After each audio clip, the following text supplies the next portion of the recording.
We finally tracked this guy down. Yeah, Mike Burk is with me, General Manager, LTN Managed Solutions. They are doing incredible work, not only in sports broadcast, news, media, you know it, all across the world. And I am here, I'm Bryan Fenley on the Honest Something podcast to share Mike's story. So this is going to be a fun conversation, Mike. I'm thrilled that you have allowed yourself to be a part of this platform. I know you've probably had a few people that you've known who have come on. So I'm not exactly sure what you're expecting, but I promise you this will be a good time. I hope so, Brian. Thank you for having me. I really appreciate it. So I'm looking behind you, and I already know you're a bunch of fun because you've got a Pebble Beach, a shot of Pebble Beach, the golf course behind you. I know that you've worked that course before in the world of media, in the world of broadcasting. What was that like? How beautiful is it walking those grounds? It's stunning.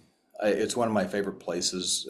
Carmel, the surrounding areas, it's one of my favorite places to actually go and be. I was blessed to have the opportunity to work there on multiple occasions.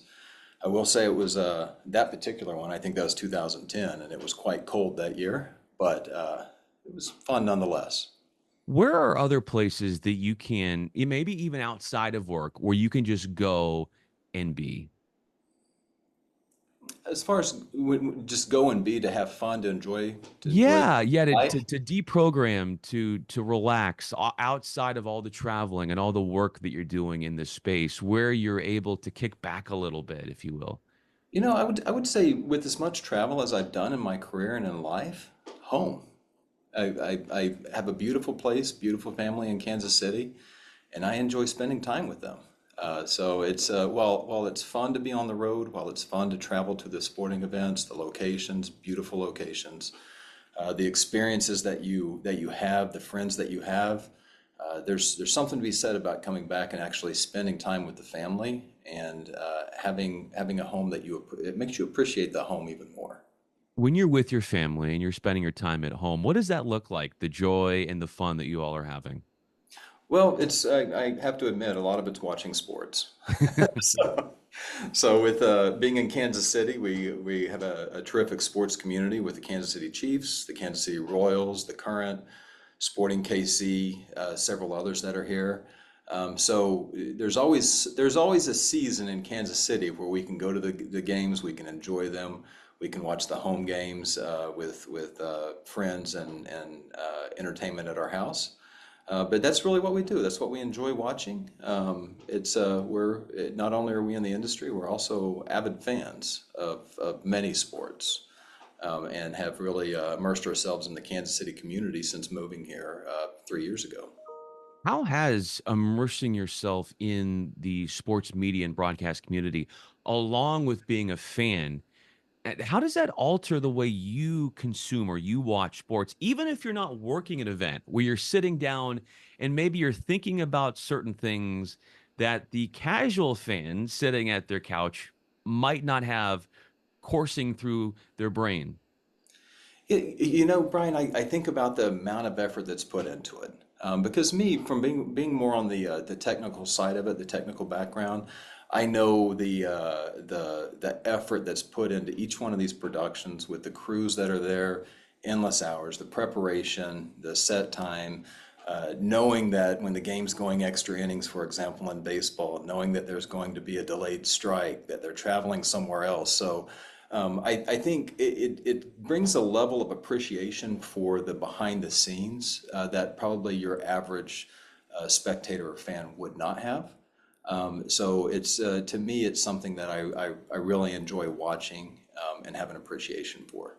I have so much of an appreciation for you and for so many others behind the scenes. And part of the reason I love doing this podcast is there are so many folks who work in media and in broadcast that are doing incredible work, and they deserve to get some more love and recognition. And sometimes it can be uncomfortable in this industry to want that recognition. But when you get that, Mike, or when your colleagues get that, What does that feel like? There has to be sort of like this, yeah, it feels good, but also it's beyond me. This is a team. So where are you with how you accept or take compliments about your work, or you get some sort of validation in how you experience that or feel when that comes about? I would say, well, it's good to have the validation and to know that it's appreciated. It's still a team effort. It takes the entire crew. So it's whether you're part of a big show or a small show, a large production crew, small production crew. And personally, I was always the transmission side of it. So I knew the level of effort that it took upstream of my responsibilities. And while I may receive gratitude or one would express gratitude or appreciation for my role, I was always complimentary of everybody else upstream and make sure that I recognize everybody else that was a member of that team or that production because without them, there is no production. I'm doing the transmission component. Same thing from a camera operator to somebody doing audio, one of the engineers on the truck. It takes the full team. So when you're performing as a full team, then you have a good production. That there's not any one individual that is Sure. responsible for making any show a success, in my opinion. It is certainly a team effort. You go to the team effort, Mike, and what are some of the biggest events that your team that you have been a part of? Uh, I've been a part of, when I first started my company, I think the Super Bowl in 2000, February 2007, the one where Prince performed, the halftime show. Being a part of that Super Bowl and frankly every Super Bowl following, the NBA Finals each year, the Masters tournament each year, the Open, the U.S. Open, PGA Championship. I mean, you just go down the list. There's so many what I would consider high profile events that I've just been blessed to be a part of and to be a member of those teams that are on the ground. When I listen to you talk, I hear a very analytical mind. I feel like that's the way that you go about life, and that has made you so successful at your craft. What were the earliest signs of you growing up where people would have seen you and been like, all right, he's got this analytical mind. We don't know where he's going to take it yet. He's still a youngster, but where I could sort of see the inner workings, what was churning inside of your brain that one day you would become what you would become. Brian, I don't know when that actually took place. You are correct that I do think more analytical. But even at a young age, I knew that I wanted to do something that was structured, that one was exciting, but it was challenging, right? It was challenging, and I could bring a skill set to that, whether it was assembling a team to accomplish a task, accomplish a goal, or it's taking a project, seeing it through to the finish, and delivering something, whether that be a production or it be a project, but it is something where you could see a finished product at the end of that, and it's something that you could be proud of that you were a member of helping assemble, produce, or just overall complete. So, I mean, from my time in the Marine Corps to my time in telecommunications and television, it's always been really that same thing. And I think a lot of it is the uncertainty. That's why I love the broadcast and production industry, the uncertainty of what you're going to face whenever you get to a site, or what you're going to face whenever you pick up something. Not any one Super Bowl is the same, not any one golf tournament's the same. It may have the same components, but there's always individual or unique challenges that you're going to face with each one of those. What part of your time in the Marine Corps do you feel like is still a part of you and that you feel and that you notice every day to this day? The structure and the drive. I think it's the self-awareness to continue to challenge myself and not to accept uh, subpar performance with myself or others around me. What led you to that realm before you got to where you got to now, and how your life took you there? And then obviously you made more steps in other ways in your career, but to get to that spot as being a Marine and such a celebrated and distinguished career and going that realm, what compelled you to go to that direction? I think, well, one, it was family. So family pushed me in that direction. It's something that, as even as a young child, and as far as the military service, is something that I wanted to do. The Marine Corps, it, at the time I had always heard it's the most challenging, and it's one of those things that I have always been the person that if I'm going to do something, I'm going to go head first into it, and that was something that I felt that I needed to do as an individual. I needed to do for my family, for quite frankly, for my country, and decided to do so, and made the I put 100% into it, and had a blessed career in the Marine Corps as well. I see something that's commonplace for your career, your life, no matter what stage it's in, and that is the running to challenges, the embracing of challenges, whether that's in the Marine Corps, whether that's with your work now, whether that's looking into the future and trying to figure out what the industry of broadcast is going to look like.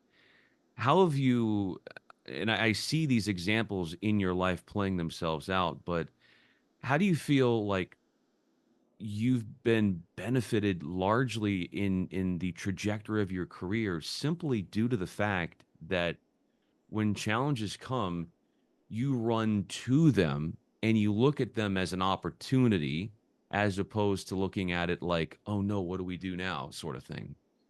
Well, I think identifying that inserting myself when things are challenging, when I identify that there are challenges that are there, by lending my assistance, by really putting myself out there, has opened up the opportunities. Because without that, the opportunities aren't always going to come to you. And a lot of it is in the pioneering area. So whenever I worked in creating my own company in the high definition space, and then on to 4K and so on, I didn't stop there. And still today, with the transition of a lot of the way that sports and live content is consumed now on the digital platforms, it's still being defined. It's being pioneered. So it'd be very easy to just sit on the sidelines and wait for somebody else to shape that industry. But I enjoy working at LTN and being a part of helping shape what that's going to look like. So content is consumed in a very much different way than it was even 2 years ago. And being a part of shaping how the content is received, produced, distributed is a challenge to me that I think we made the or I've made the comment before that we're in a state right now in our industry that is very much like the shift from radio to television. To me, it's just as exciting going from the linear type of broadcasting into the digital side of it. There's so much more that can be done. There's so much more that can be produced. Mentioned that at the top of this as far as how many sports we actually provide services for. It's unlimited now. And actually being a part of bringing a solution to that challenge is very rewarding for me anyway. How about being part of starting your own company and understanding, we go back to earlier in your career, but understanding the risk that comes with that and the belief in oneself that you had, and obviously you mentioned as well, your wife was part of that, if I'm not mistaken. And knowing that this was going to be a leap of faith, but you knew it was going to work out. What was your mentality at those early stages of having a vision and then seeing it through and just at the very base level of it and how you got that all up and running? It was scary. It's Yeah. Have to tell you, is just starting our own business. It was very it was challenging, but we had the my wife and I we started it together, and we had one another to lean on. But it was difficult. It was difficult. I mean, you're starting out. You're in a industry at the time that we weren't sure if high definition was really going to be a flash in the pan, if it was going to take off. If it does take off, what does it look like for us? Does this mean that I'm going to be traveling on the road the rest of my life? Because I was the transmission engineer that was traveling around with the equipment at the time. So the uncertainty for us was it was a little scary, but it was frankly that adrenaline rush that has got me through so many things in life that for some reason I just keep putting myself back into those positions, Brian. It's so to me it was, although it was scary, it was exciting, it was rewarding. It's something that I wouldn't change a bit of. I wouldn't go back and make any modifications to the decisions that we made. That is wonderfully put. And as we wrap up this conversation, yeah, your team and what you've done in the past is currently and in the past has been around a lot of it elevating professional athletes on screen. A lot of those athletes, they're in love with the adrenaline, that's what fuels them. And even from your perspective, you feel that, and it's where you feel that, and where I see some of the greatness that comes, whether it's in sport, whether it's in industry, that attachment to the adrenaline, and it just takes us to places uncharted and allows us to see progress in our lives. And it's really cool to be able to see that and how it's manifested in your life personally. Mike Burke, I'm Bryan Fenley. Mike, thanks so much, man. This was a pleasure to have you on. It's a pleasure to be here. Thank you, Brian.